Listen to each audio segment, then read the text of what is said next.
Hello students and friends, you are most welcome to all round knowledge. आज मैं आप लोगों को ट्रांसलेशन के माध्यम से एक पैराग्राफ लिखने सिखाने जा रहा हूं जो कि माई विलेज पर है। तो आप लोग सभी इस वीडियो को बिल्कुल शुरू से अंत तक देखिए, और यदि आप लोग मेरे चैनल पर नए हैं तो मेरे चैनल को जरूर सब्सक्राइब कर लीजिए। मैं आपको एक एक रूल बताऊंगा, इस वीडियो को कृपया अंत तक जरूर देखें। Please watch this video till and. मैं एक बड़े शहर में रहता हूँ, तो यह सिंपल प्रेजेंट टेंस में है। मैं क्या लिखेंगे? I live in a big town. लेकिन मेरे दादा दादी गांव में रहते हैं। लेकिन क्या लिखेंगे? But my grand parents.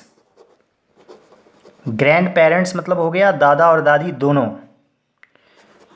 दादा और दादी दो लोग हैं। पेरेंट्स हमेशा प्लूरल फॉर्म में होता है, इसलिए लिव्स नहीं होगा, लिव होगा। But my grand parents live in the village. यहाँ पर द इसलिए हुआ क्योंकि विलेज पहले से पता है कि कौन से गांव में रहते हैं, और live in the village. But my grand parents live in the village, और इन अ विलेज का मतलब कि किसी गांव में रहते हैं, पता नहीं है। हम वहाँ छुट्टियों के दौरान जाते हैं। We go there during the holidays.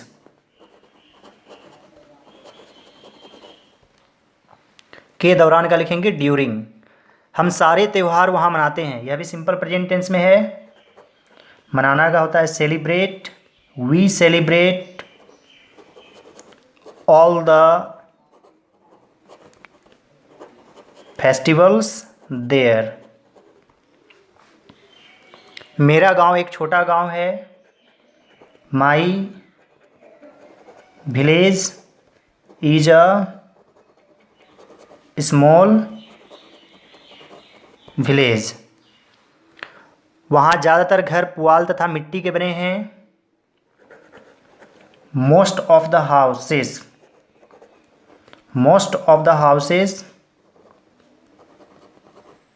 Are made of, यानी से बना है। पुआल का लिखेंगे स्ट्रॉ, एंड मिट्टी का लिखेंगे मड, यानी कीचड़। Most of the houses are made of straw and mud. वहाँ कुछ पक्के मकान भी हैं। There are also some brick built, यानी ईंट से बना। Brick built houses there. अधिकतर ग्रामवासी किसान हैं।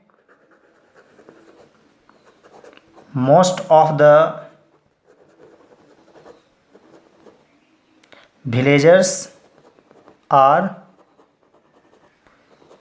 फार्मर्स। वे बहुत मेहनती हैं। They are very hard working. Laborious भी लिख सकते हैं, डिलीजेंट, इंडस्ट्रियस। वे अपने खेतों में फसलें उपजाते हैं। They grow crops in their fields. Crop means फसल होता है, और अपना के लिए यहाँ पर देयर लिखेंगे। दे रहेगा तो देयर हो जाएगा, वी रहेगा तो आवर, आई रहेगा तो माई हो जाएगा, ही रहेगा तो हिज, और सी रहेगा तो हर। मेरे गांव में एक छोटा तालाब है।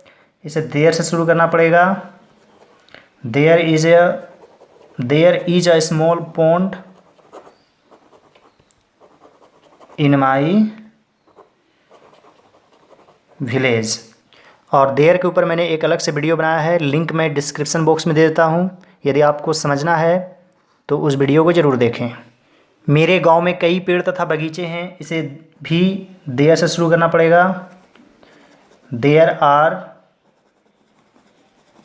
Many trees and orchards in my village. Orchards मतलब होता है फलों का बगीचा, एक तरह से जैसे आम का बगीचा, ये सब ऑर्चर्ड्स कहलाएगा, अंगूर का। और गार्डन में होता है फूलों का बगीचा। अधिकतर ग्रामीण पशु पालते हैं। मोस्ट ऑफ द विलेजर्स, पालना का लिख देंगे ब्रीड कैटल। कैटल खुद प्लूरल नंबर में होता है। वे जानवरों के समूह को कैटल कहा जाता है। मेरे गांव में एक प्राथमिक स्कूल है। There is a primary school in my village. ग्रामीणों का एक ग्राम पंचायत है। द विलेजर्स, ग्रामीणों का लिखेंगे विलेजर्स और एक से अधिक है, हैव लगा देंगे। ग्राम पंचायत,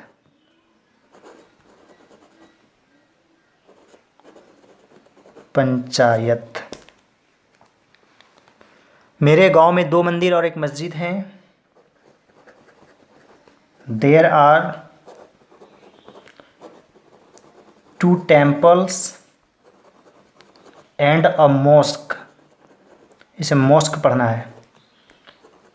इन माई विलेज। मेरे गांव में सभी धर्मों के लोग मिलकर रहते हैं। सभी धर्मों के लोग, people of all religions live together in my village. वे मुसीबत के समय एक दूसरे का सहयोग करते हैं। They cooperate with one another. एक 2 से अधिक में वन अनदर यूज करते हैं और 2 लोगों के बीच आपस में कुछ होता है तो उसे उसमें ईच अदर लिखते हैं।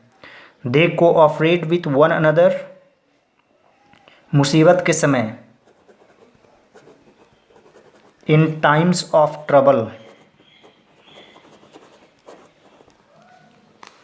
मैं अपने गांव तथा ग्रामवासियों को पसंद करता हूं। I like my village and villagers. उम्मीद करता हूं कि आप लोगों को समझ में आ गया होगा और इसी तरह से हिंदी से इंग्लिश सीखने के लिए आप लोग सभी मेरे चैनल को ज़रूर सब्सक्राइब कर लीजिए। बूंद बूंद से घड़ा भरता है। धीरे धीरे आपको सीखना पड़ेगा। अचानक आप इंग्लिश नहीं सीख सकते हैं।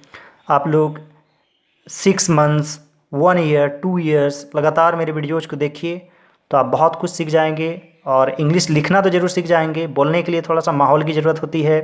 मैं वो माहौल भी आप लोगों को दूंगा। धीरे धीरे आप पहले सीखिए, उसके बाद इंग्लिश टू इंग्लिश वीडियोज़ भी होंगे, स्पोकन इंग्लिश क्लासेस भी होगा। All right dear students and friends, thanks for watching.